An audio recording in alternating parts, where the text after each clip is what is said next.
नमस्कार दोस्तों, स्वागत है आपका आज के मुख्य समाचारों में। जी हां दोस्तों, आपको यहां पर देखने को मिलेंगी सुबह से लेकर शाम तक की तमाम बड़ी खबरें, मुख्य समाचार, ब्रेकिंग न्यूज अपडेट्स के रूप में। तो दोस्तों, आप सभी लोगों से रिक्वेस्ट है इस वीडियो को ज़्यादा से ज़्यादा लाइक और शेयर करें।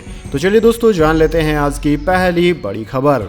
प्रधानमंत्री नरेंद्र मोदी का लाल किले पर 83 मिनट भाषण।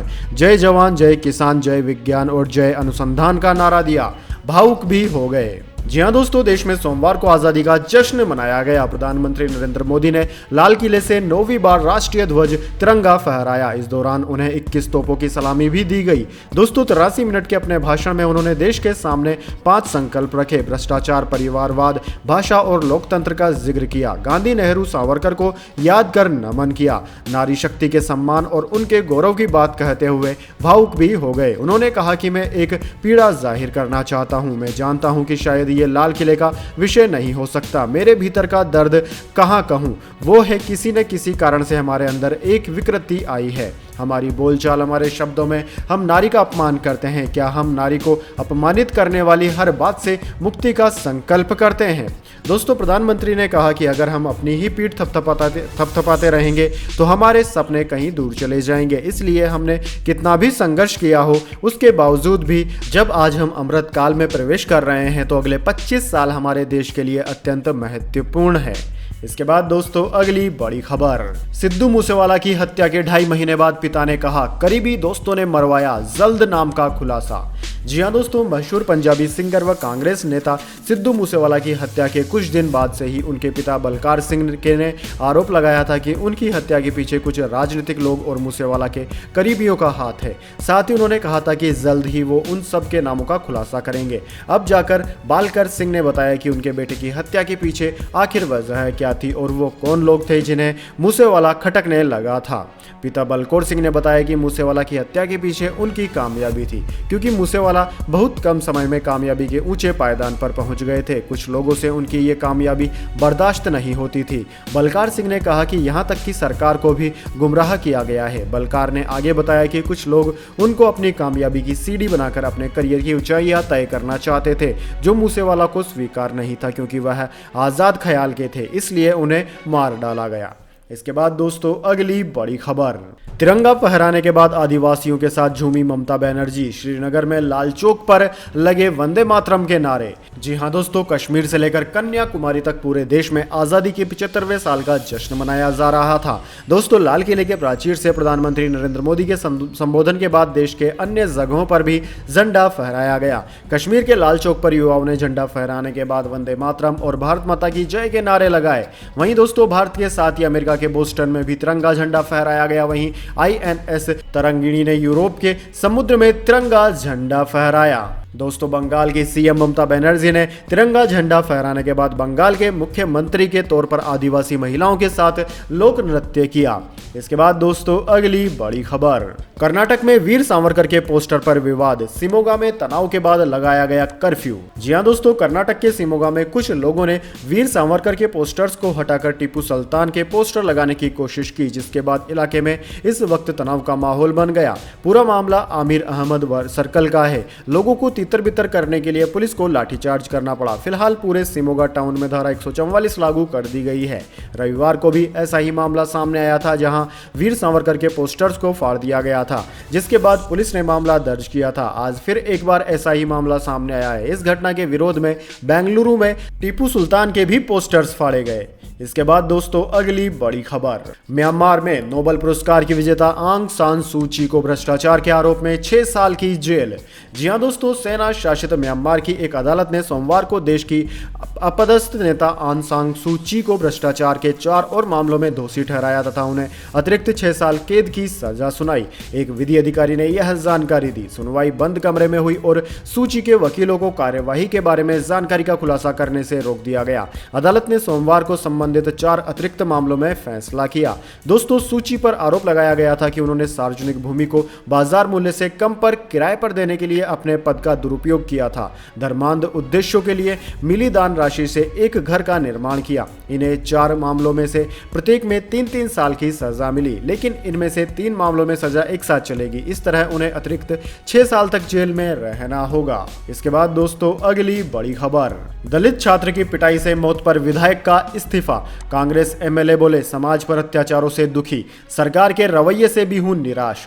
जी हां दोस्तों, राजस्थान के जालोर में टीचर की पिटाई से दलित बच्चे की मौत के बाद 12 अटरू के कांग्रेस विधायक पानाचंद मेघवाल ने इस्तीफा दे दिया। मेघवाल ने अपना इस्तीफा मुख्यमंत्री अशोक गहलोत और विधानसभा स्पीकर को भेजा है। इनमें उन्होंने टीचर की पढ़ाई से दलित छात्र की मौत से आहत होने को इस्तीफे की वजह बताया। मेघवाल ने इस्तीफा देने के बाद कहा कि मैंने मुख्यमंत्री जी से पीड़ित परिवार को 50 लाख रुपए की आर्थिक मदद और उसके परिवार के एक सदस्य को सरकारी नौकरी देने की मांग की थी। उन्होंने कहा कि 24 घंटे बीत जाने के बाद भी कोई जवाब नहीं आया। इसके बाद मैंने उन्हें अपना इस्तीफा भेज दिया। पानाचंद मेघवाल दूसरी बार के विधायक हैं। वे दोनों बार कांग्रेस के टिकट पर 12 अटरू से चुनाव जीते हैं। दोस्तों, आपकी जानकारी के लिए बता दें, मेघवाल ने अपने इस्तीफे में लिखा कि भारत अपनी आज़ादी के 75 वर्ष पूरे कर रहा है। देश आज़ादी का अमृत महोत्सव मना रहा है, लेकिन आज़ादी के 75 साल भी बाद भी प्रदेश में दलित और वंचित वर्ग पर लगातार अत्याचारों से मेरा मन काफ़ी आहत है। मेरा समाज आज जिस प्रकार की यातनाएं झेल रहा है,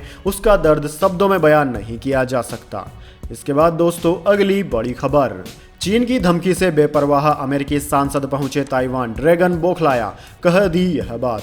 जी हां दोस्तों, अमेरिकी सांसदों का एक प्रतिनिधिमंडल रविवार को 2 दिवसीय यात्रा पर ताइवान पहुंचा। स्वशासित द्वीप और चीन के बीच लगातार बढ़ते सैन्य तनाव के बीच ताइवान की यात्रा करने वाला अमेरिका का यह दूसरा उच्च स्तरीय प्रतिनिधिमंडल है। इस प्रतिनिधिमंडल से ताइवान की राष्ट्रपति साई इंग वेंग ने मुलाकात की। US house speaker Nancy Pelosi की यात्रा के बाद ताइवान का दौरा करने वाले इस उच्च स्तरीय अमेरिकी कांग्रेस प्रतिनिधिमंडल के साथ ताइवान के राष्ट्रपति ने बंद कमरे में बैठक की। न्यूज एजेंसी राइटर्स की एक खबर के मुताबिक ताइवान की राष्ट्रपति साई इंग वेन ने सोमवार को अमेरिकी कांग्रेस के प्रतिनिधिमंडल से कहा कि अमेरिकी हाउस स्पीकर नैन्सी पेलोसी की यात्रा के बाद बीजिंग के अभूतपूर्व सैन्य दबाव पड़ने के बाद वे वाशिंगटन के साथ सिक्योरिटी और सप्लाई चेन जैसे मुद्दों पर काम करेंगी। ताइपे में अमेरिकी प्रतिनिधिमंडल का नेतृत्व सीनेटर एंड मार्के कर रहे हैं, जिनके साथ 4 हाउस सांसद भी हैं। इसके बाद दोस्तों, अगली बड़ी खबर। Bharat versus Pakistan. Bharat Pakistan cricket match tickets की बम्पर डिमांड, ऑफिशियल वेबसाइट हुई क्रैश। जी हां दोस्तों, 27 अगस्त से एशिया कप की शुरुआत होने वाली है। इस टूर्नामेंट में भारतीय टीम का पहला मुकाबला पाकिस्तान के खिलाफ 28 अगस्त को होगा। भारतीय टीम इस टूर्नामेंट के लिए पूरी तरह से तैयार दिख रही है। भारतीय टीम एशिया कप के लिए 20 अगस्त को रवाना होगी। दोनों टीमें इस मुकाबले के लिए कमर कस चुकी है। वहीं दोस्तों, इस मैच के लिए टिकटों की डिमांड भी बम्पर है। टिकटों की डिमांड का अंदाजा आप इस बात से लगा सकते हैं कि इसकी आधिकारिक वेबसाइट क्रैश हो गई है। यूएई में मैच टिकट बुक करने की सबसे लोकप्रिय वेबसाइटों में से एक प्लेटिनमिलिस्ट को ओपनिंग के साथ ही बम्पर ओपनिंग मिली। वहीं दोस्तों, 15 अगस्त से दोपहर 12 बजे तक वेबसाइट के ट्रैफिक में 70,000 की बम्पर वृद्धि हुई। भारत बनाम पाकिस्तान मैच के लिए टिकट जारी करने में देरी को लेकर फैंस पहले से ही परेशान थे। भारत और पाकिस्तान दोनों टीमों को फैंस से बहुत सपोर्ट मिलता है। हालांकि वेबसाइट क्रैश होने के बाद 2:30 बजे तक टिकट उपलब्ध नहीं हुए। वहीं आधिकारिक टिकटिंग पार्टनर वेबसाइट ने कुछ मामलों में 6 मिनट से लेकर 40 मिनट तक प्रतीक्षा समय के साथ यातायात को नियंत्रित करने के लिए एक कतार लगा दी। भारत पाकिस्तान मैचों के टिकट के लिए हमेशा से मारामारी रहती है। दोनों देशों के फैंस इस मैच को मिस नहीं करना चाहते। इसके बाद दोस्तों, अगली बड़ी खबर। मुकेश अंबानी को धमकाने वाला हिरासत में। सुबह 10:45 से 12 बजे के बीच 8 फोन आए। कहा 3 घंटे में परिवार खत्म कर देंगे। जी हां दोस्तों, रिलायंस इंडस्ट्रीज के चेयरमैन मुकेश अंबानी के परिवार को फिर जान से मारने की धमकी मिली। सूत्रों के मुताबिक HN रिलायंस फाउंडेशन हॉस्पिटल के पब्लिक डिस्प्ले नंबर पर धमकी भरे 8 फोन कॉल्स किए गए। कॉलर ने उनके पूरे परिवार को 3 घंटे में खत्म करने की धमकी दे डाली। इस मामले में दहसीर इलाके से एक व्यक्ति को हिरासत में लिया गया। हॉस्पिटल मैनेजमेंट ने DB मार्ग पुलिस स्टेशन में इस मामले की शिकायत दर्ज कराई थी। दोस्तों, मुंबई पुलिस ने 3 टीमें बनाकर मामले की जांच शुरू कर दी थी। शुरुआती जांच में पता चला था कि कॉलर एक ही है और उसी ने लगातार 8 बार कॉल किया। इसके बाद कॉलर की लोकेशन ट्रेस कर एक व्यक्ति को हिरासत में लिया गया। अभी उससे पूछताछ जारी है। इसके बाद दोस्तों, अगली बड़ी खबर। अफगानिस्तान में भारी बारिश से अचानक आई बाढ़ ने मचाई तबाही। 31 लोगों की मौत, कई लापता। जी हां दोस्तों, अफगानिस्तान के उत्तरी परवान प्रांत में रविवार को हुई भारी बारिश से आई बाढ़ ने तबाही मचा दी है। तालिबान की सरकारी समाचार एजेंसी ने सोमवार को बताया कि भारी बारिश ने अचानक बाढ़ ला दी, जिसमें कम से कम 31 लोगों की मौत हो गई और उत्तरी अफगानिस्तान में दर्जनों लोग लापता हो गए हैं। हिंदुस्तान टाइम्स की एक खबर के मुताबिक अफगानिस्तान की बख्तर समाचार एजेंसी ने कहा कि बाढ़ रविवार को उत्तरी परवान प्रांत में आई। अफगानिस्तान की सरकारी समाचार एजेंसी ने सूचना दी कि बाढ़ से मरने वालों में महिलाएं और बच्चे भी शामिल हैं और 17 लोगों के के घायल होने की खबर है। मीडिया की रिपोर्ट्स में कहा गया है कि सोमवार को कम से कम 100 लोग लापता बताए गए हैं। तलाश और बचाव अभियान जारी है। इसके बाद दोस्तों अगली बड़ी खबर, फिर से चढ़ने लगे सरिया के रेट, मकान बनाना हुआ महंगा, चेक कर सकते हैं आप लिस्ट।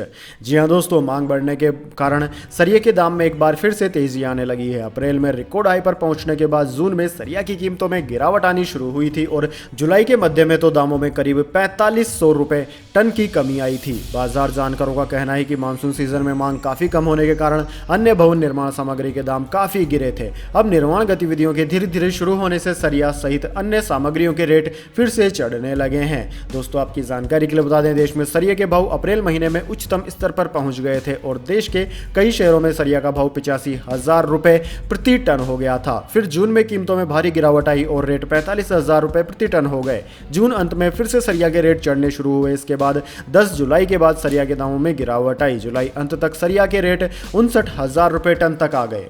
इसके बाद दोस्तों अगली बड़ी खबर, चेन्नई सुपर किंग्स और रविंद्र जडेजा में ब्रेकअप तय, मई से फ्रेंचाइजी के संपर्क में नहीं है जडेजा। जी हां दोस्तों, चेन्नई सुपर किंग्स और स्टार ऑलराउंडर रविंद्र जडेजा के बीच इन दिनों सब कुछ ठीक नहीं है।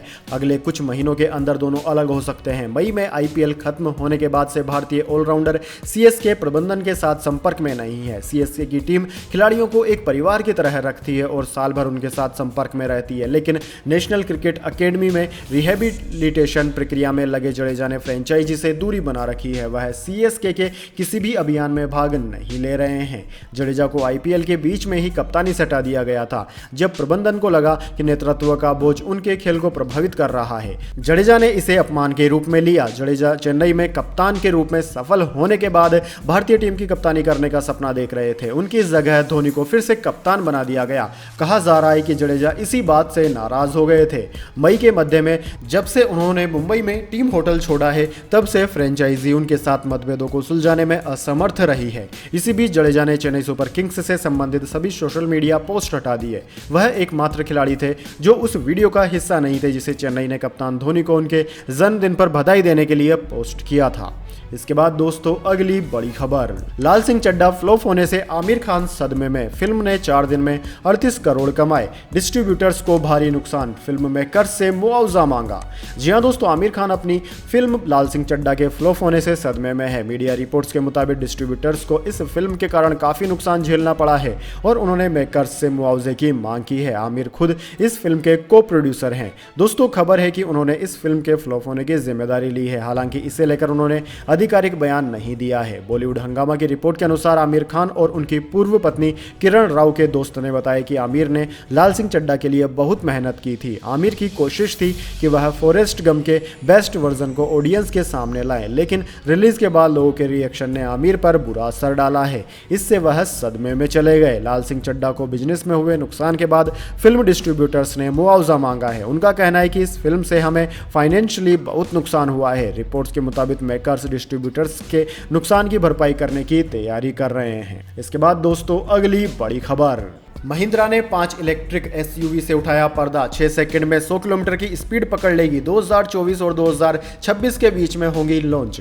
जी हां दोस्तों, महिंद्रा ने स्वतंत्रता दिवस के अवसर पर 5 नई इलेक्ट्रिक एसयूवी से पर्दा उठा दिया। महिंद्रा के नए एंग्लो प्लेटफॉर्म के आधार पर इलेक्ट्रिक एसयूवी को 2 अलग अलग सब ब्रांड SUV.E और BE में क्लासिफाई किया है। दोस्तों 5 नई इलेक्ट्रिक एसयूवी में कई सारी BE और कई सारी .E शामिल है। इनमें से पहले 4 को अगले 4 सालों में 2024 और 2016 के बीच लॉन्च किया जाएगा। कंपनी ने नए कारों को लंदन में एक मेगा इवेंट में पेश किया। दोस्तों कंपनी का कहना है कि ये सभी EV कार 5 से 6 सेकंड में 0 से 100 किलोमीटर की स्पीड पकड़ लेंगी। इसके बाद दोस्तों जाने अगली बड़ी खबर, लेकिन उससे पहले मेरी आपसे एक छोटी सी रिक्वेस्ट है। अगर दोस्तों आपको अभी तक हमारी न्यूज़ पसंद आई है तो इसे एक छोटा सा लाइक जरूर दे दीजिए, और अगर आपको पसंद नहीं आई है तो बेशक आप डिसलाइक भी कर सकते हैं, लेकिन दोस्तों लाइक और डिसलाइक जरूर कीजिए, क्योंकि दोस्तों यही हमारी मेहनत का फल होता है और इसी से हमें पता चलता है कि आपको हमारी वीडियोस पसंद आ रही है या नहीं। तो चलिए दोस्तों जान लेते हैं अगली बड़ी खबर। कांग्रेसियों ने बिना परमिशन निकाला मार्च। प्रियंका बोली आज राजनीति की बात नहीं करेंगे। गांधी को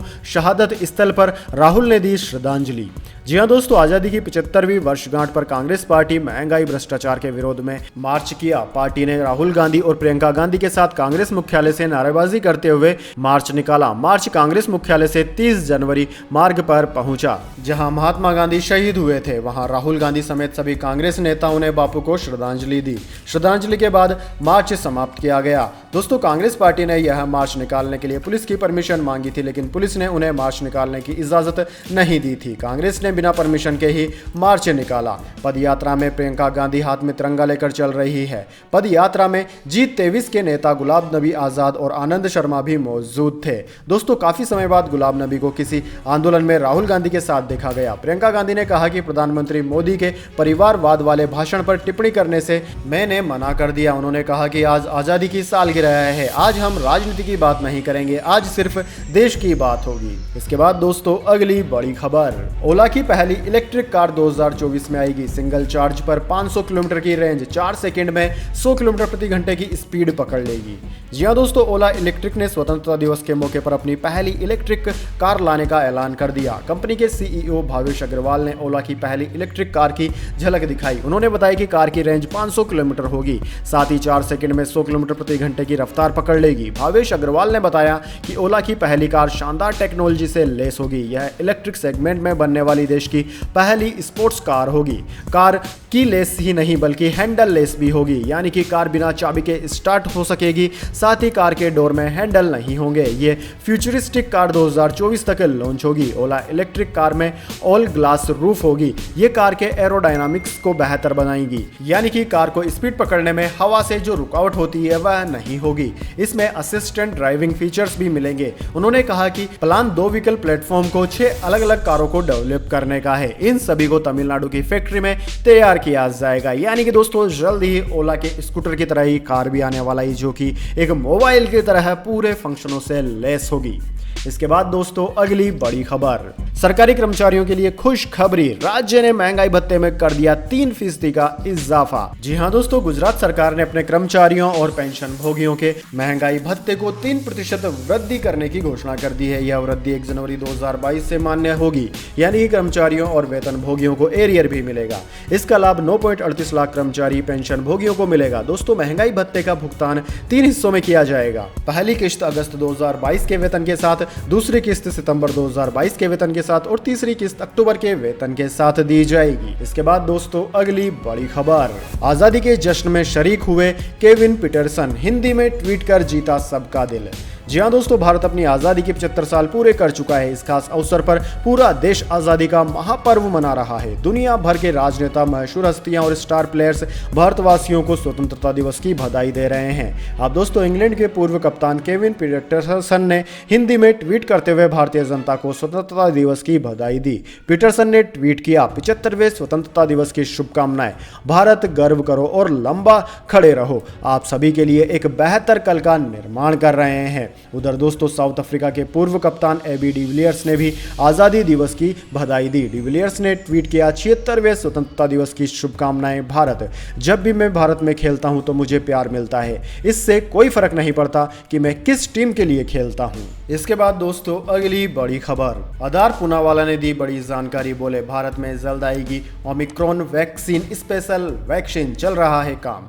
जी हाँ दोस्तों, ओमिक्रॉन के सब वेरिएंट के कारण देश में एक बार फिर से कोरोना के मामले में तेजी आई है। हर दिन देश में हजारों मामले सामने आ रहे हैं। राष्ट्रीय राजधानी दिल्ली और महाराष्ट्र में भी कोरोना ने एक बार फिर से रफ्तार पकड़ ली है। अब दोस्तों, दिल्ली में ज्यादातर मामले ओमिक्रॉन के सब वेरिएंट के हैं। इसी बीच ओमिक्रॉन को लेकर सीरम इंस्टीट्यूट ऑफ इंडिया के सीईओ आधार पूनावाला ने एक बड़ी जानकारी दी है। उन्होंने कहा है कि भारत में जल्द ही ओमिक्रॉन के लिए वैक्सीन आने वाली है। एनडीटीवी की खबर के अनुसार सीरम इंस्टीट्यूट ऑफ इंडिया नोवैक्स के साथ एक ओमिक्रॉन स्पेशल वैक्सीन पर काम कर रहा है। यह बात पूनावाला ने एक इंटरव्यू के दौरान कही। उन्होंने बताया कि उम्मीद है कि ओमिक्रॉन के खिलाफ बन रही वैक्सीन इस साल के अंत तक आ जाएगी।